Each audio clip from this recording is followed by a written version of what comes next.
The 10 best bulk food items for your preps.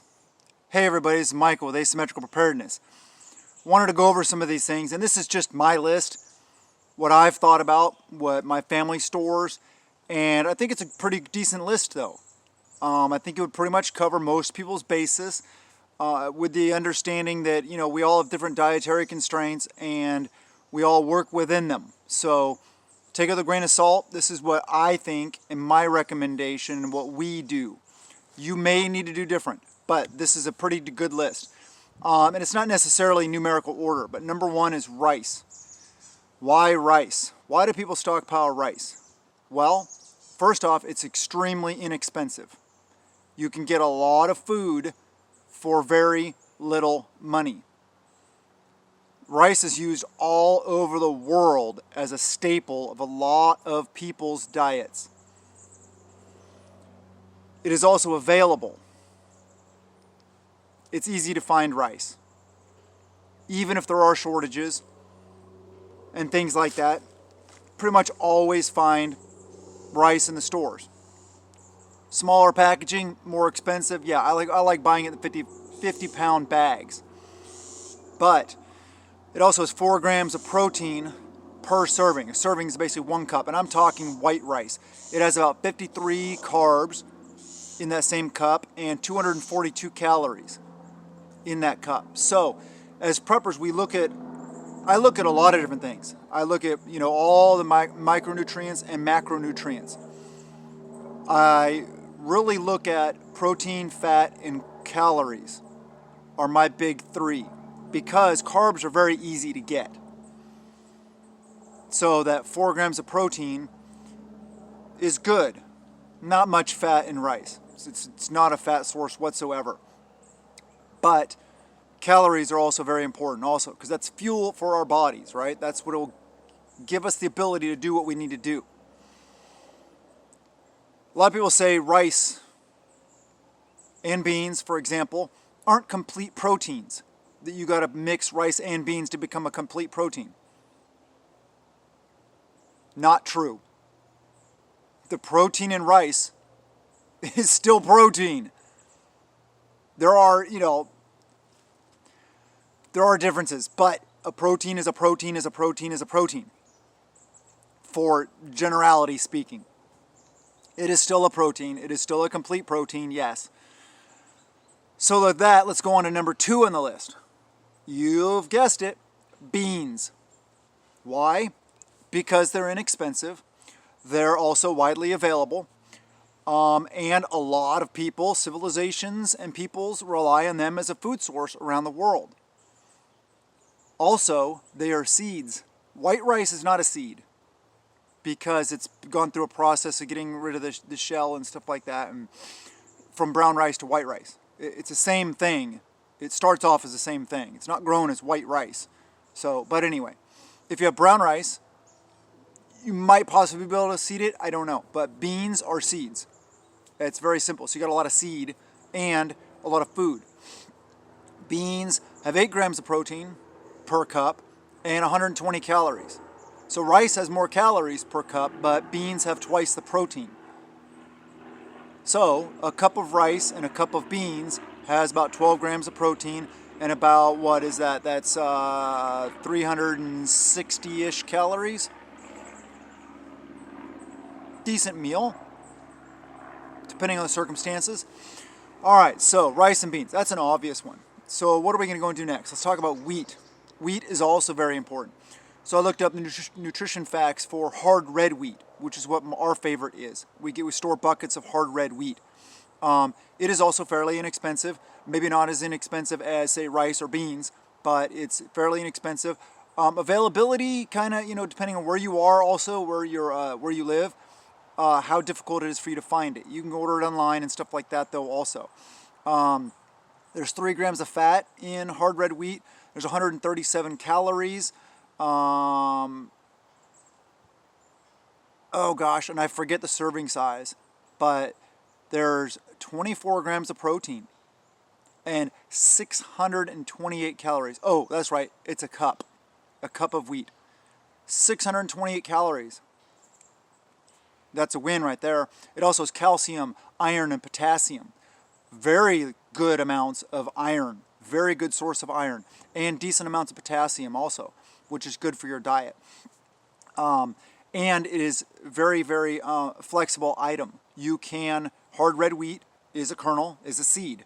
You can plant it and grow wheat. You can also sprout it. When you sprout it, oh man, the nutrient value of sprouted wheat and other sprouts is just awesome. It's exponentially higher than the wheat itself. You can also grind it, make bread, tortillas, whatever you want. There's a lot of different things you can do with wheat. Wheat is the staff of life, right? Okay. Corn.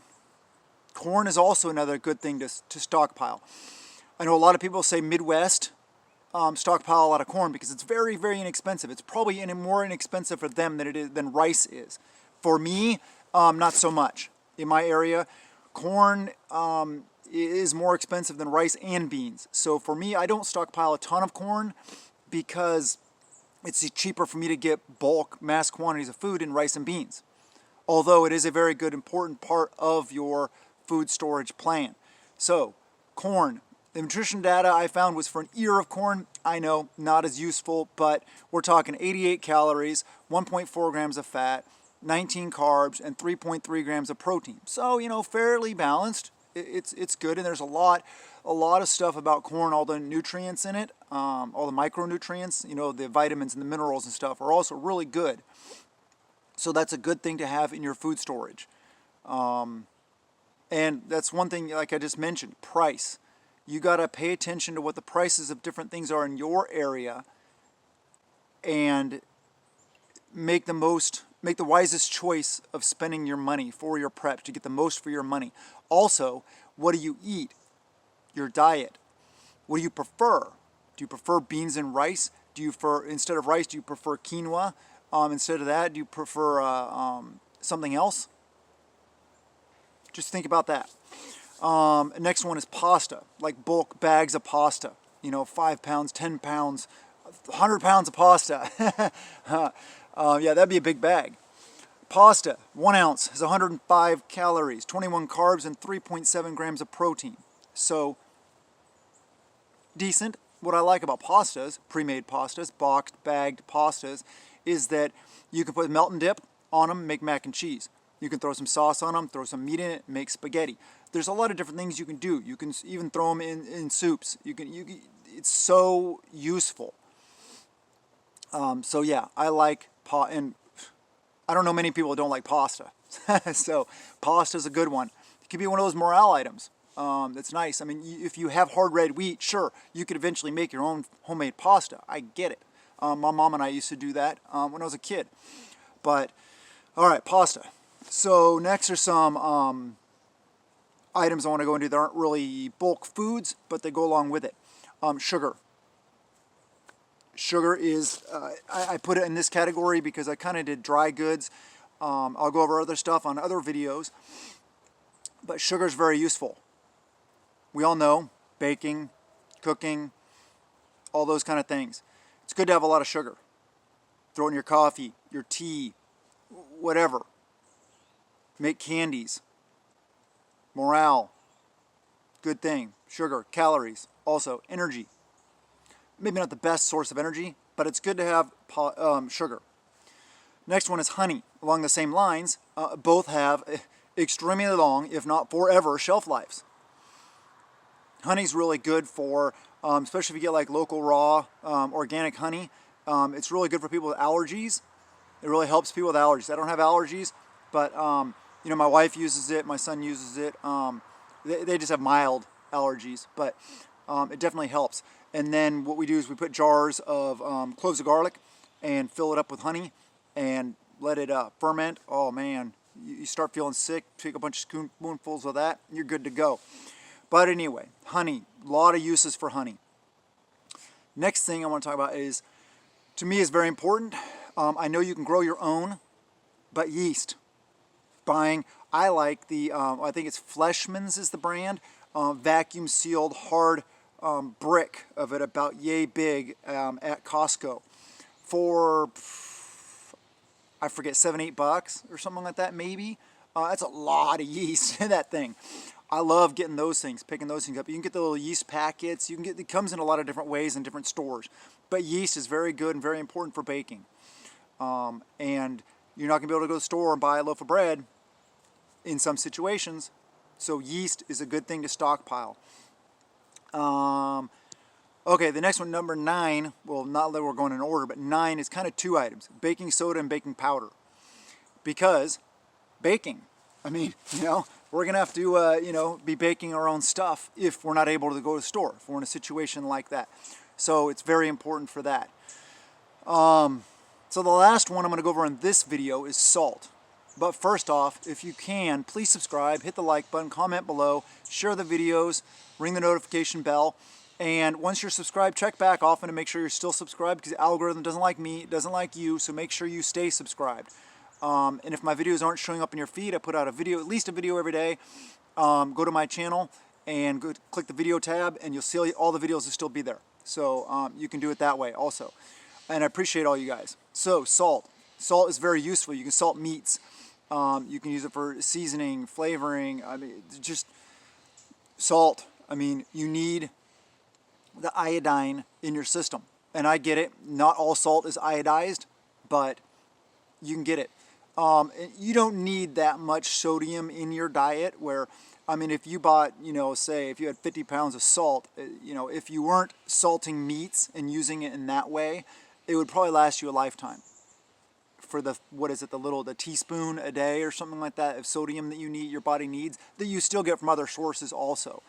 But salt is very useful. And a lot of these items are also barter items, like the yeast, the baking soda, baking powder, and salt, and honey and sugar.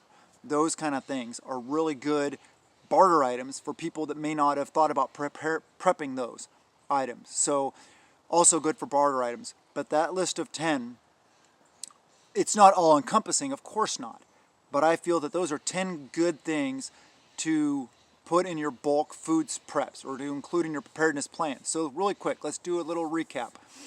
Rice, beans, wheat, corn, pasta, sugar, honey, yeast, baking soda, baking powder, and salt. So it's actually 11. But yeah, put these in your preps. Stockpile lots of food. Food is power. Food is control. Don't be controlled. Have power. Empower yourself and uplift yourself. That's why I'm here. That's why I put out videos. That's why I try to encourage you guys to prep. Prep out of peace of mind, not out of fear. Remember that also. And find every way you possibly can to make prepping fun, so it's a way of life, so that it's not burdensome. It's not, oh gosh, I got to do prepping, or oh gosh, I got to do this. Learn all these skills and these fun things so that you can enjoy the process. I know just the peace of mind is nice, but if you really enjoy the process and have it fun, make it fun, you'll be way better off. Anyway, have a wonderful day. Blessings to you and yours.